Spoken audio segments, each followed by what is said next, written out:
Nahulikam ang away kalsada ng driver ng isang van at ng isang taxi sa Quezon City.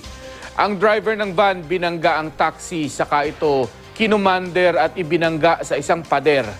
Makibalita tayo kay Steve Dailisan. Nagkakarera ang delivery van na taxing ito nang mahulikam sa bahagi ng Regalado Avenue, Barangay North Fairview, Quezon City nitong May 11.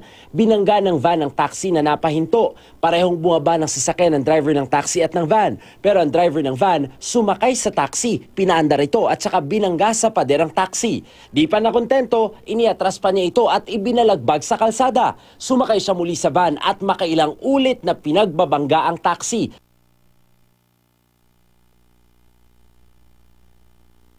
Sa kahumarurot palayo, ipinakita sa amin ng 20 anyos na taxi driver na si Kevin ang sugat at galos na tinamo niya dahil sa pagkakabangga. Aminado siyang nag-umpisa sa asara na tumantong sa pikunan ng lahat.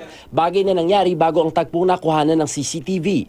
May sakay din daw ang driver ng van, kapwa matangkad at malaki ang pangangatawan.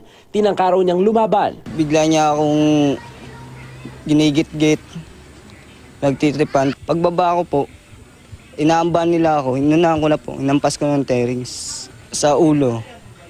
Ulo ang tama. Yung isa, bigla akong binunggo. Gamit yung taxi. Yun nga lang, hindi na naplakahan ng sasakyan kaya kumakala pa ng saksi ang pulisya para matukoy ang sangkot na van na conduction sticker lang ang nakakabit. Tumakbo ako sa mga tao kasi yung mga ibang tao doon, tinutulak ako pa highway.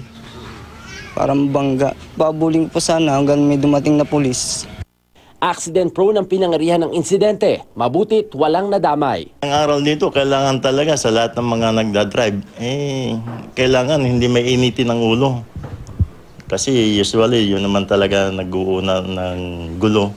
Steve Dailisan, GMA News.